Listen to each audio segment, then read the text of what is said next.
बिस्मिल्लाहिर्रहमानिर्रहीम, अस्सलाम वालेकुम। मैं मुज़म्मिल अवान इस खबर के साथ हाजिर हूँ कि इलेक्शन कमीशन ऑफ पाकिस्तान ने सुन्नी इत्तेहाद कौंसिल को मखसूस नशिस्तें अलॉट करने का फ़ैसला मुस्तरद कर दिया।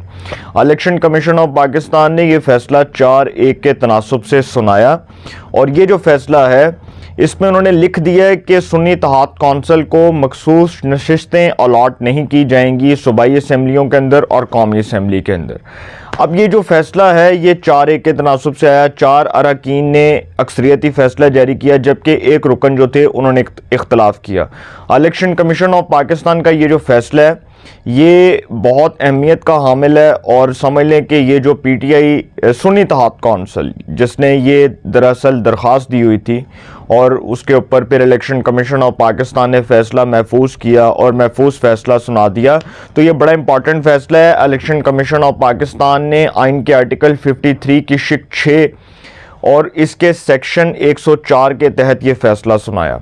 अब ये जो फ़ैसला है ये दरअसल बहुत से लोग इसमें कानूनी चीज़ों को डिस्कस कर रहे हैं। मैं भी इसमें 2 कानूनी पहलू डिस्कस करूँगा कि पहला तो ये पॉइंट डिस्कस किया जा रहा है कि माजी के अंदर बाप पार्टी जो थी बलूचिस्तान अवामी पार्टी उसको मखसूस नशस्तें अलॉट की गई थी और उनकी भी दरख्वास्त गई थी लेकिन उनको मखसूस नशस्तें जो हैं वो अलॉट कर दी गई थी। और अब चूँकि सुन्नी इत्तेहाद कौंसिल जो है उसको ये मखसूस नशस्तें जो हैं वो नहीं मिली, तो ये मामला जो है वो थोड़ा आप समझ लें कि इसमें थोड़ा जो है ना इबहम खड़ा किया जा रहा है। मैं आपको एक चीज़ क्लियर कर दूँ कि बाप पार्टी जो है उसकी पार्लियामेंट्री प्रेजेंस भी मौजूद थी और उसने बतौर पॉलिटिकल पार्टी भी तमाम सूबों के अंदर और कौमी असम्बली के इलेक्शन के अंदर हिस्सा लिया था। ठीक है, बाप पार्टी ने बलूचिस्तान के अंदर हिस्सा लिया था और कौमी असम्बली के अंदर भी उन्होंने हिस्सा लिया था जब इमरान खान साहब के साथ 2018 में वो कोalition में थे, जब इमरान खान वज़ीर आज़म पाकिस्तान थे।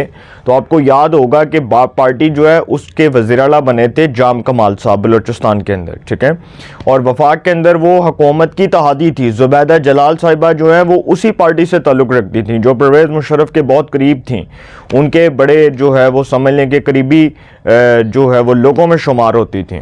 तो इसी तरह अब जो सुन्नी इत्तेहाद कौंसिल है, सुन्नी इत्तेहाद कौंसिल ने सर बतौर पॉलिटिकल पार्टी किसी सूबे में हिस्सा नहीं लिया। ये मामला स्टार्ट हुआ, सुप्रीम कोर्ट ऑफ पाकिस्तान ने एक फ़ैसला दिया और सुप्रीम कोर्ट ऑफ पाकिस्तान ने कहा कि PTI ने इंट्रा पार्टी इलेक्शंस दुरुस्त नहीं करवाए। 3 ऑनरेबल जजेस चीफ जस्टिस ऑफ पाकिस्तान की सरबराही में इस केस की समाअत कर रहे थे। Chief justice of Pakistan justice Qazi Faez Isa, justice Musarrat Hilali और जस्टिस मोहम्मद अली मज़हर।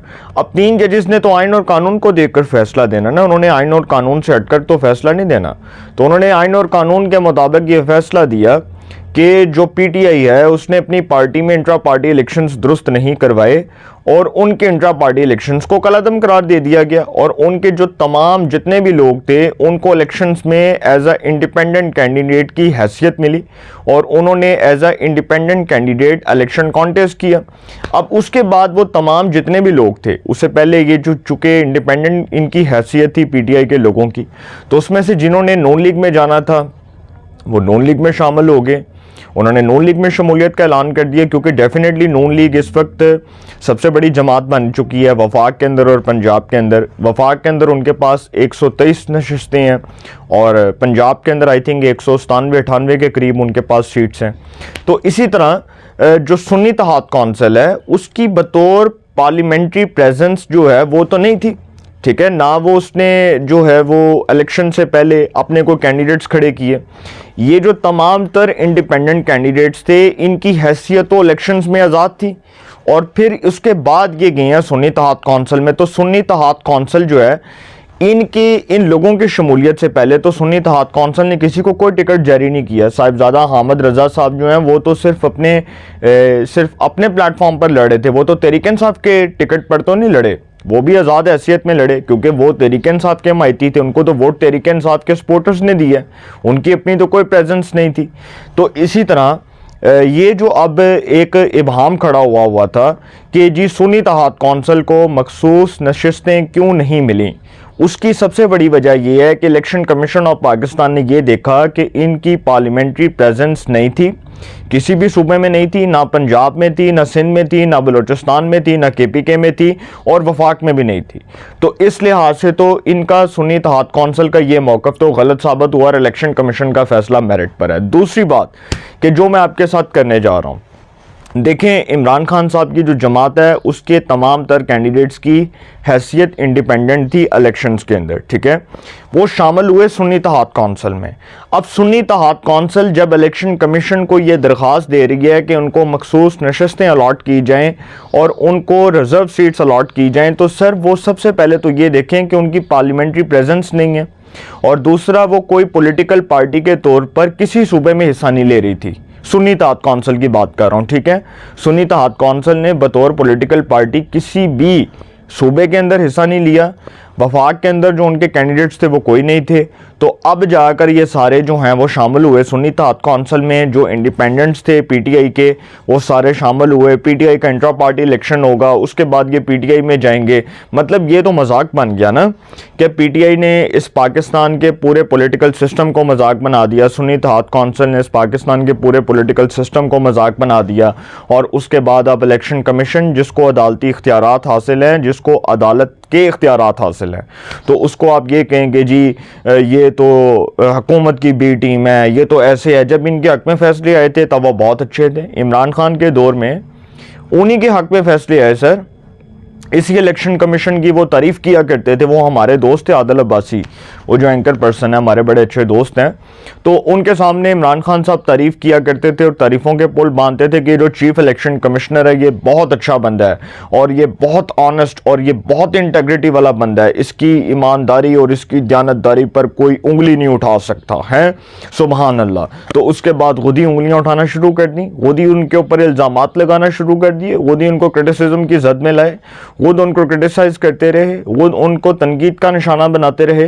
तो ये जिस तरह इमरान खान साहब ने पॉलिटिक्स की है सर, ये बहुत डर्टी पॉलिटिक्स है। वो सिर्फ इदारों के ऊपर इल्ज़ामात लगाते हैं तब जब उनको पता चलता है कि गेम उनके हाथ से निकल गई है। वही बाजवा बहुत अच्छा था, जब वो बाजवा पकड़कर इक़्तिदार में लेकर आया और उसने वज़ारत उज़्मा की कुर्सी पर बिठाया। जब वो बाजवा थोड़ा सा स्ट्रेट फॉरवर्ड हुआ कि जी आपने ये जो हरकत की है, what is this, what the hell is this, कि आप नोटिफिकेशन रोक कर बैठ गए हैं, एक DGISI का नोटिफिकेशन आपने रोका है, तो वो बाजवा बुरा हो गया। हाँ, इमरान खान को तो आदत है कि अपने मर्जी के खिलाड़ी वो शामिल करें और अपने मर्जी के जो है वो अंपायर्स को शामिल करके वो खेलें, क्योंकि उन्होंने आज तक जो है वो ऑनेस्टली तो खेला नहीं। क्रिकेट भी वो खेलते थे तो उसमें भी उनकी आदत थी कि वो टीम को ऐसे दिखाते थे जिस तरह पता नहीं कितनी उनमें स्पोर्ट्समैन स्पिरिट है। 1992 का वर्ल्ड कप का क्रेडिट वो खुद ले रहे थे, जबकि उस वर्ल्ड कप का क्रेडिट जो है वो दूसरे खिलाड़ियों को जाता था। सबकी एफर्ट्स थी, सब ने एफर्ट्स पुटअप की, सबकी एफर्ट्स की वजह से वो वर्ल्ड कप जीते। तो इमरान खान साहब जो हैं वो दरअसल जिस माइंडसेट की पॉलिटिक्स कर रहे हैं सर, ये अब वो दौर नहीं कि लोग इमरान खान साहब के झूठ जो है उनके ऊपर यकीन कर लें या उनकी बातों के ऊपर यकीन कर लें। ठीक है, उनको वोट पड़ा, बहुत अच्छी बात है। उनका एक जो जमहूरी तर्ज़ अमल है वो तो हमें नज़र नहीं आता सियासत में, लेकिन इदारों के ऊपर इल्ज़ामात लगाना या उनकी किरदार कशी करना और फिर ये कहना कि जी इदारे तो मेरे ख़िलाफ़ हैं, इदारों को पता है कि मैं बहुत ताकतवर हूँ, अगर मैं बाहर आया तो ख़तरनाक हो जाऊँगा और मैं बहुत ख़तरनाक बन जाऊँगा इस हुकूमत के लिए। तो सर वो सबको पता है इमरान खान साहब क्या हैं, ठीक है। आज वो जेल में है तो आज वो तरले कर रही हैं उनकी बहनें जाकर पाकिस्तान की सिक्योरिटी इस्टेब्लिशमेंट से कि इमरान खान की ज़मानत कर दें, हम बैठकर सालिस का किरदार अदा करते हैं, मुज़ाकरात कर लेते हैं, आपके साथ डायलॉग्स कर लेते हैं, आप इमरान खान को ज़मानत दे दें।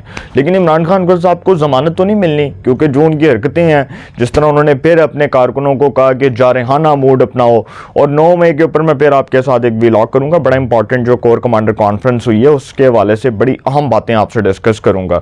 लेकिन सर अच्छा, इससे पहले मैं आपको कुछ चीज़ें बता दूं कि इसकी कुछ डिटेल्स हैं जो मैं आपके सामने रखने जा रहा हूं। सुन्नी इत्तेहाद कौंसिल के हवाले से जो मखसूस नशिस्तें देने की जो दरख्वास्त थी उसको इलेक्शन कमीशन ने मुस्तरद किया। सुन्नी इत्तेहाद कौंसिल कौमी और सूबाई असम्बलियों की मुत्तअद्दिद नशिस्तों से महरूम हो गई। अब ये नशिस्तें बाकी जमातों को मिलेंगी। इलेक्शन कमीशन के फैसले के बाद सुन्नी इत्तेहाद कौंसिल कौमी असम्बली में ख़वातीन और अक़लियतों की 23 मखसूस नशिस्तों से महरूम हो गई। सुन्नी इत्तेहाद कौंसिल कौमी असम्बली में ख़वातीन की 20 मखसूस नशिस्तें नहीं मिलेंगी। सुन्नी इत्तेहाद कौंसिल को कौमी असम्बली में ख़वातीन की 20 मखसूस नशस्तें नहीं मिलेंगी, जिनमें पंजाब से ख़वातीन की 12 और KPK से 8 नशस्तें शामिल हैं, जबकि अक़लियतों की 3 मखसूस नशस्तें भी नहीं मिल सकेंगी। सुन्नी इत्तेहाद कौंसिल को पंजाब असम्बली में ख़वातीन की 24 और अक़लियतों की 3 नशस्तें नहीं मिलेंगी। KPK में सुन्नी इत्तेहाद कौंसिल को ख़वातीन की 21 नशस्तें नहीं मिल सकेंगी और अक़लियतों की 4 नशस्तें भी नहीं मिलेंगी। इसके अलावा सुन्नी इत्तेहाद कौंसिल सिंध असम्बली में ख़वातीन की 2 नशस्तों से महरूम हो गई और प्रोग्राम तो बढ़ गया। अपनी राय का कमेंट्स में ज़रूर इज़हार कीजिएगा। इंशाअल्लाह एक नए सेगमेंट के साथ फिर मुलाकात होगी। अपना बहुत ख्याल रखिएगा।